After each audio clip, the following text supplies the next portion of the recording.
নানা সংকটে দেশের 50টি টেক্সটাইল মিল বন্ধ হয়ে গেছে বলে জানিয়েছেন বাংলাদেশ টেক্সটাইল মিলস অ্যাসোসিয়েশন।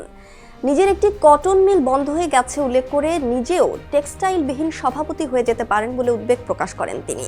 এই খাতকে বাঁচাতে আগামী 72 ঘন্টার মধ্যে সরকারের সিদ্ধান্ত চেয়েছেন বিটিএমএ সভাপতি।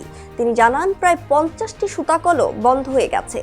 গতকাল রবিবার রাজধানীর গুলশান ক্লাব মিলনায়তনে বিটিএমএ আয়োজিত মতবিনিময় সভায় তিনি এসব কথা বলেন। স্পিনিং সেক্টরে দীর্ঘদিন যাবৎ বিদ্যমান বহুবিধ সমস্যা ও তা থেকে উত্তরণে সরকারের করণীয় সম্পর্কে সুপারিশ প্রণয়নের নিমিত্তে এ মতবিনিময় সভার আয়োজন করে সংগঠনটি।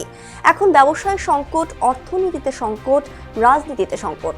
ভারতের সুতা বাংলাদেশের ডাম্পিং হচ্ছে 30 সেন্ট কম মূল্যে। এরই মধ্যে 50টি মিল বন্ধ হয়ে গেছে। এতে 2 লাখ কর্মসংস্থান হারিয়েছে দেশ। চাইলেই বন্ধ হওয়া মিলগুলো চালু করা যাবে না। এ খাত নিয়ে 20 মাসে সরকারের কোনো আলোকপাত দেখতে পায়নি। তিনি বলেন, বিশেষ করে সুতা উৎপাদনকারী স্পিনিং মিলগুলো অস্তিত্ব সংকটে রয়েছে। মনীষা ইসলাম, নিউজ 21, নিউজ ডেস্ক।